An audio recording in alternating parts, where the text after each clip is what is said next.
Hello বন্ধুরা, সবাই কেমন আছেন? আশা করি অনেক অনেক ভালো আছেন। সো গাইস, আজকে আপনাদের জন্য যে ভিডিওটা নিয়ে আসলাম, এখন হচ্ছে বর্ষাকাল।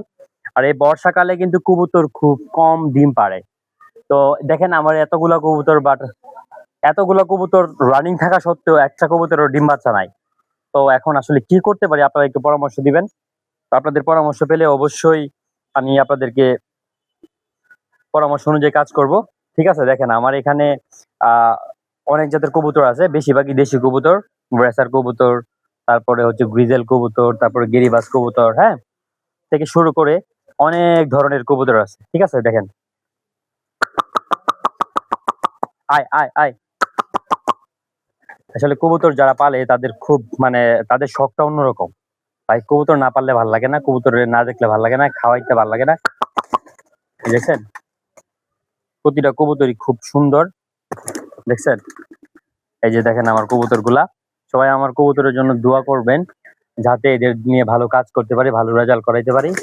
হ্যাঁ, হ্যাঁ, এই যে দেখেন, মাশাআল্লাহ। আমাদের বিশেষ করে এটা হচ্ছে আমাদের গ্রামীণ পরিবেশ। এই যে দেখেন, এই যে গ্রামে আমরা, আমাদের বাড়িতে এটা হচ্ছে আমার লফট। এই লফটে আমি কবুতর পালন করে থাকি। তো এইভাবে ঘরের মধ্যে কবুতর পালন করি।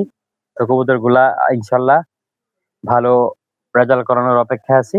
তো সবাই সাপোর্ট করবেন, সবাই ভালোবাসা দিবেন, এবং যার যে পরামর্শ আছে এই পরামর্শ দিবেন, এবং কবুতরগুলোকে কিভাবে পালতে পারি, আরো কোনো নিন্দার টেকনিক ব্যবহার করা যায় কিনা সেটার ব্যাপারে আপনারা একটু পরামর্শ দিবেন ইনশাল্লাহ।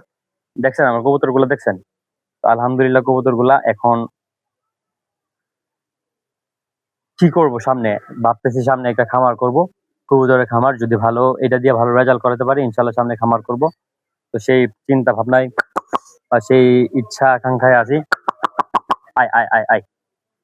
খাবার না দিলে গাইস একটা কবুতরের সামনে আসে না, ঠিক আছে? কিছু নতুন বাচ্চা, নতুন, এই যে দেখছেন, এই যে কিছু কবুতর আছে খুব সুন্দর গুল্লা কবুতর, এবং দেখেন মুরগি সহকারে। আসলে এগুলো শখে পালি গাইস। সামনে একটু বিগ প্ল্যান আছে, কিছু সামনে চিন্তা ভাবনা আছে। আপনাদের ভালোবাসা ও সাপোর্ট পাইলে ইনশাল্লাহ সামনে